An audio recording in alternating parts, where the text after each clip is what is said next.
जय हिंद दोस्तों।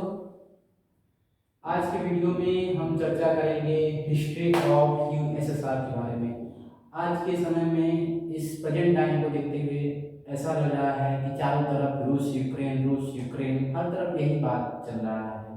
तो आज हम जानने की कोशिश करते हैं कि आखिर इस पूरी समस्या का जड़ है क्या, ये युद्ध शुरुआत कहाँ से हुआ और कहाँ ख़त्म होगा और कब तक चलेगा। तो आइए शुरू करते हैं हिस्ट्री ऑफ यूएसएसआर। तो पहले जानते हैं यूएसएसआर है क्या। इसे हम सोवियत संघ के नाम से भी जानते हैं, जिसकी स्थापना 1922 में हुई थी और लीडर लेनिन थे। इन्हीं के नेतृत्व में यूएसएसआर की स्थापना हुई और इसका विभाजन 1991 में हो गया। विभाजन के बारे में हम आगे चर्चा करेंगे। आइए देखते हैं हिस्ट्री ऑफ यूएसएसआर। तो जैसा कि हम जानते हैं, पहले आते हैं हम यूएसएसआर के पहले से, इसकी स्थापना के पहले से भी हम बात करते हैं, उसके पहले क्या हुआ था। तो आते हैं 1922 से पहले 1917 में, 1917 में, जो जिस वक्त रूस के राजा थे चार निकोलस। रूस के राजा चार निकोलस थे और ये एक बहुत ही कहते तो एक तरह से कि मौज मस्ती में रहने वाला था। इसे अपने मासूम जनता से कोई मतलब नहीं था, उन पर अत्याचार करता था, मदिरा में व्यस्त रहता था। तो जिसकी वजह से 1917 में इसका तख्ता पलट हो गया और तख्ता पलट होने का कारण लेनिन थे। इन्हीं की वजह से इसे राजगद्दी से हटना पड़ा और उसके बाद क्या हुआ वो तो यही जानता होगा। तो आइए हम देखते हैं कि जब रूस का तख्ता पलट हो गया तो उसके बाद 1977 से लेकर 1922 तक रूस में गृह युद्ध हुआ। रूस के अंदर गृह युद्ध हुआ और वो गृह युद्ध बहुत ही भयानक था। अगर आप इतिहास के बारे में जानेंगे, अगर आप कभी कहेंगे तो मैं उस पर भी वीडियो बना दूंगा। अगर आप चाहते हैं कि मैं उस वीडियो बनाऊँ तो डिस्क्रिप्शन में या कमेंट में मैसेज हमें दे दीजिएगा। तो आइए देखते हैं, जब 1922 में यूएसएसआर की स्थापना हुई तो उसके लीडर लेनिन बने और 1924 में उनकी मौत हो गई। तो उनकी मौत के बाद जाहिर सी बात है, जब राजगद्दी खाली होती है तो उसे चलाने के लिए कोई दूसरा चाहिए, तभी इतने बड़े देश को चलाना। यूएसएसआर कोई सोवियत संघ कोई छोटी सी देश नहीं थी, या सबका जो तो बहुत बड़ा पूरा पृथ्वी का आधा तो इन्हीं लोगों ने घेरा रखा था, आधा क्षेत्रफल। तो जब लेनिन की मौत हो गई तो उसके बाद जोसेफ स्टालिन, जो कि 1924 से लेकर 1953 तक यूएसएसआर के प्रमुख बने रहे और 1953 में इनकी भी मौत हो गई। चलिए, इनकी मौत से पहले इनके कुछ अच्छाइयाँ कुछ बुराइयाँ जान लेते हैं। अच्छाइयाँ तो बहुत कम है, बुराई बहुत ज़्यादा है। तो देखते हैं, इन्हें पॉलिट ब्यूरो के नाम से भी जानते हैं। इन्होंने काम ही ऐसा किया कि इन्हें ऐसे बुलाना होता है। और आइए बताते हैं क्या हुआ। स्टालिन के प्रमुख बनने के बाद ये एक तानाशाह की तरह व्यवहार करते थे। मतलब इनका कहना था कि हम जो कहेंगे वही होगा। यूएसएसआर में पूरे आज के कंपेयर में देखा जाए तो पूरे 15 देशों को मिलाकर एक सोवियत संघ बना था और ये क्या किया था, पूरे देशों को मतलब सभी पे पूरा पकड़ अपना बना लिया था कि अगर बगल से एक गिलास पानी दूसरे घर में भी देना है तो हमारी मर्जी के बिना नहीं जाएगा। कुछ ऐसा ही आप समझ लीजिए।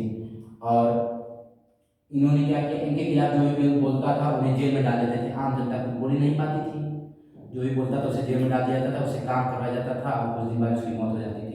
ऐसे ही कर करके लगभग 1,80,00,000 तक लोगों को जेलों में डाला गया और उसमें से लाखों लोगों की मौत हो गई। उनकी मौत हुई नहीं, उन्हें मार दिया गया और मीडिया कुछ नहीं बोलती थी। मतलब एक तरह से पूरा अपना प्रभुत्व जमा लिया था कि मैं जो कहूँगा वही होगा, उसके अलावा कुछ नहीं होगा। तो 1953 में इनकी भी मौत हो गई। इनकी हरकतें ऐसी ऐसी थी कि कुछ कहाँ, मतलब बहुत अच्छा बनना था सब। और 1924 में जब द्वितीय विश्व युद्ध चल रहा था तो जर्मनी के हिटलर के खिलाफ इन्होंने भी खूब एक्शन लिया था। तो उस समय इनकी कुछ अच्छाइयाँ थी। उस समय इनकी तानाशाही कुछ काम आई, क्योंकि हिटलर को रोकने वाला उस समय सोवियत संघ ही था। मान लो अमेरिका तो अब जाके इतना हुआ है, लेकिन स्टालिन का नाम उस समय आप सभी ने खूब सुना होगा कि स्टालिन ने कैसे अपनी सेना को भेजा, क्या क्या किया। यही कारण था कि हिटलर ने आत्महत्या की, क्योंकि हिटलर का कहना था कि मैं किसी की और के हाथ नहीं बनूंगा, खुद से बनूंगा। कभी कभी उनको सुन के बड़ा हंसी आता है कि इतना बड़ा तानाशाह, इतने लोगों को मारने वाला। मेरे टीचर हमको बताते थे तो हम विश्वास ही नहीं करते थे। हम सोचते थे अच्छा हो सकता है कोई प्रमाण नहीं मिला हो, इसीलिए लोग कहते हैं कि हिटलर ने हाथ में तय करी, हिटलर ने हाथ में तय करी। लेकिन जब हम बहुत डीप में पढ़े इसके बारे में तो पता चला कि पहले तो अपनी गर्लफ्रेंड को मारा। यहाँ तो लोग अपनी गर्लफ्रेंड को घुमाते हैं, वो अपनी गर्लफ्रेंड को ही मार दिया, अपने कुत्ता को भी मार दिया और बाद में खुद गोली मार ली अपने आप को। और उसके बाद चलिए हम देखते हैं कि जब स्टालिन की मौत हो गई उसके बाद जो अगले प्रमुख बने उनका नाम था मिखाइल गारबेक। ये 1953 से 1991 तक चले और इनके आने के बाद अभी तक लेनिन के बाद एक यही थे। इनके बीच में तो बहुत से लोग आए गए, कई प्रमुख आए मर गए, आए 2 साल 3 साल कोई 4 साल, ऐसे बहुत लोग मौत हो गए। लेकिन ये 3 प्रमुख नाम सुने जाते हैं, लेनिन, स्टालिन एंड मिखाइल। तो हम मिखाइल गार्बेज के बारे में बात करते हैं। तो ये जब आए थे तो इन्होंने क्या किया कि इन्हें लगा कि मतलब कि हमारी रूसी जनता हमसे खुश नहीं है, इन्हें दबाया जा रहा है। तो पहले इन्होंने क्या किया, इन्होंने कहा कि अब कोई भी सरकार के बारे में लिख सकता है। आप सरकार के बारे में, पहले ये रूल नियम नहीं था कि पहले, अब मान लो कि सपोज कि मैं ही किसी देश का राजा हूँ और आप लोग कोई जनता है, बहुत सी जनता है। अगर मैं आप लोग को, आप कहना है हमको 10 में पढ़ना है, 12 पढ़ना, हमको नहीं पढ़ना है तो काम करना है, पढ़ोगे तो मार दिया जाएगा। जाहिर सी बात है आप नहीं पढ़ेंगे, सबको अपनी मौत की। मेरे पास खूब सैनिक हैं, बहुत लोग हैं, और जाहिर सी बात है कि आपको अपनी जान बचाने के लिए हमारा बात मानना ही होगा, नहीं तो हम आपको मार देंगे। तो कुछ ऐसा ही स्टालिन कर रहा था अपनी आम जनता के साथ। लेकिन बाद में क्या हुआ, जब मिखाइल गार्बेक आए तो इन्होंने बहुत सारे परिवर्तन करना चालू कर दिया, जिससे इनके ही टीम वाले इनसे खुश नहीं हुए और वो कह रहे थे कि ऐसा करने से ये सोवियत संघ का अंत हो जाएगा। तो अभी इनके बारे में आगे बात करेंगे, लेकिन आइए जानते हैं स्टालिन ने ऐसा क्या क्या किया जिसके कारण, अगर कहे तो सोवियत संघ के टूटने का कारण था, पतन का कारण था, तो उसमें स्टालिन की भूमिका बहुत ज़्यादा थी। उसके बाद मिखाइल बारे में पढ़ेंगे। स्टालिन ने क्या किया कि हालांकि उस समय सोवियत संघ ने बहुत सारे काम किए, जैसे कि ये तानाशाह कि मतलब कोई भी काम हो हमारा देश पहले आएगा। और 1930 के बाद से अमेरिका भी कुछ आगे बढ़ा था, तो 1900 जब तक ये स्टालिन जिंदा थे तब तक बहुत चीज़ों में सोवियत संघ ने तरक्की की। आप जानते होंगे कि अंतरिक्ष में पहुंचने वाला पहला अगर कोई देश है तो वो सोवियत संघ ही है। हालांकि सोवियत कोई देश नहीं था, एक संघ था, कई देशों को मिलाकर एक संघ बना था, तो वो यही है। और अंतरिक्ष में जाने वाला अगर कोई पहला है तो, अब तो अंतरिक्ष में जो पहला इनका सेटेलाइट गया था वो स्पुतनिक 1 था। आप इनका नाम जानते होंगे, मैं बता देता हूँ। उसका नाम स्पुतनिक 1 था और उस समय भी अमेरिका टक्कर दे रहा था। लेकिन ये संयुक्त ये क्या यूएसएसआर वाले इतना पैसा बहा रहे थे, इतना पैसा बहा रहे थे कि नहीं कि इनको आगे निकलना ही था, कुछ भी हो हमको आगे बढ़ना है बस। अब जब हमारा और आपका कंपेयर किसी परिस्थिति से हो रहा है, दोनों एक ही कंपटीशन में हैं, हम दोनों को आगे बढ़ना है, तो वो क्या कर रहा है, पहले अपना सब कुछ देख रहा है, नहीं हम जीतेंगे, कुछ भी हम जीतेंगे, हम खाना एक दिन का नहीं खाएंगे। जैसा आज के समय उत्तर कोरिया कर रहा है। उत्तर कोरिया का ये हाल है कि वहाँ के लोगों को खाने के लिए खाना नहीं है, लेकिन उत्तर कोरिया के तानाशाह किम जोंग उन पगला कर रहा है कि हम परमाणु बम बनाएंगे। वहाँ लोग पेशाब इकट्ठा कर रहे हैं, सबका पेशाब लिया जा रहा है ताकि वो परमाणु बम में कोई काम आता है उसका, उससे आपने देखा होगा। अगर आप कहेंगे तो मैं उस पर भी वीडियो बना दूंगा।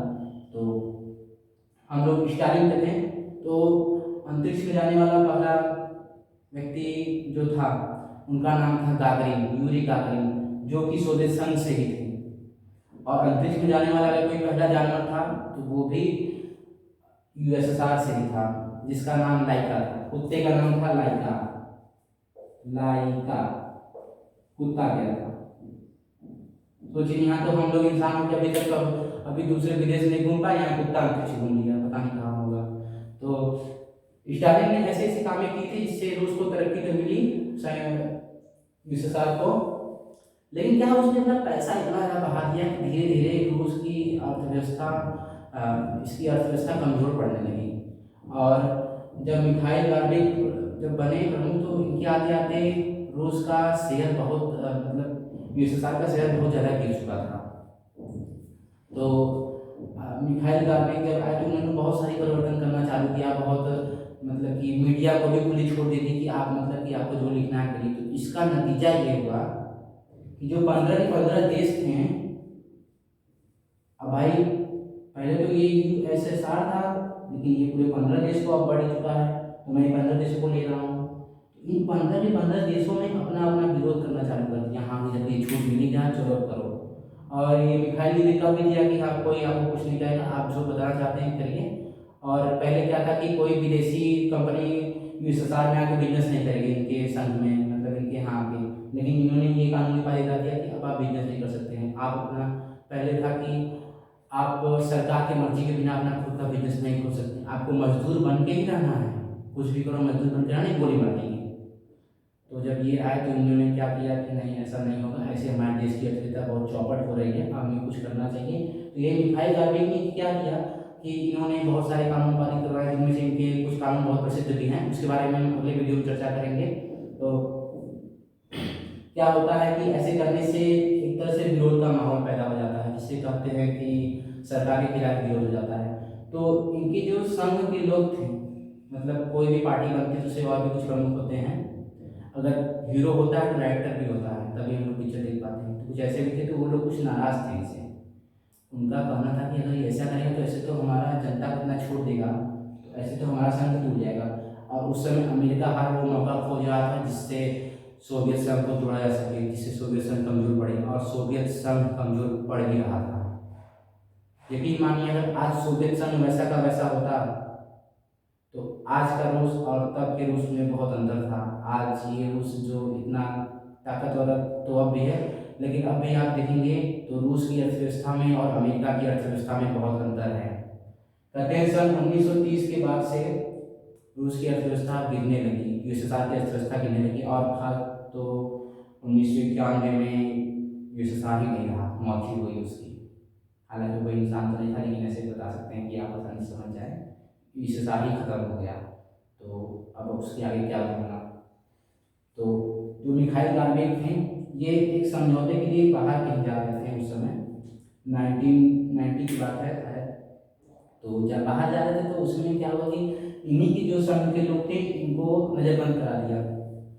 जब इनको नज़रबंद कराया, अब तो जनता जाग चुकी थी। अब जैसे मानिए कि एक लड़का है एक लड़की है, दोनों बहुत प्यार करते हैं, घर से परमिशन नहीं मिल रहा है शादी करने का, लेकिन अचानक घर के पापा मम्मी ने कह दिया अच्छा ठीक है हम ब्याह कर देते हैं। तो लड़की तो लड़का खूब खुश हो गया, लेटर लिखने लगा, लेटर।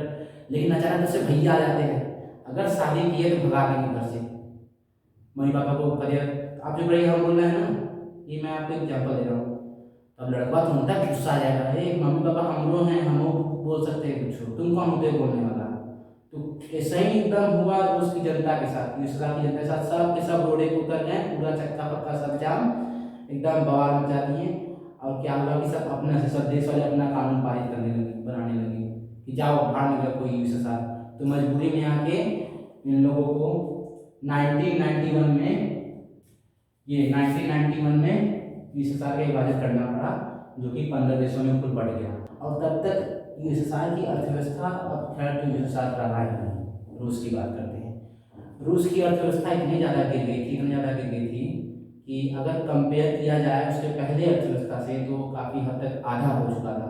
और बहुत से देशों के पास, जो ये 15 देश अलग हुए थे, इनके पास तो इनका देश चलाने के लिए भी पैसा नहीं बचा था। तो अब क्या किया कि इनमें से बहुत, आप देखते होंगे कि इन 15 में से आज बहुत से लोग अमेरिका का साथ देते हैं, तो उस समय अमेरिका ने इनकी मदद की थी। और इनमें से यूक्रेन भी एक है जो आज इतना बवाल बिल्ली की तरह है, लेकिन इतना कूद रहा है, किसी दम पे कूद रहा है, नाटो के दम पे कूद रहा है। ये नाटो कुछ तो करेगा नहीं, बस यूक्रेन को फंसा दिया यूक्रेन को कि जो तू लड़ हम आएंगे तो पीछे। लेकिन कहीं कहीं सुन रहे हैं नाटो, कहीं कोई बयान आ रहा है तो बार, कहीं ब्रिटेन कुछ कर रहा है, कहीं अमेरिका कुछ कर रहा है, बस और कुछ नहीं है। ठीक है, मिलते हैं अगली वीडियो में, तब तक के लिए जय हिंद।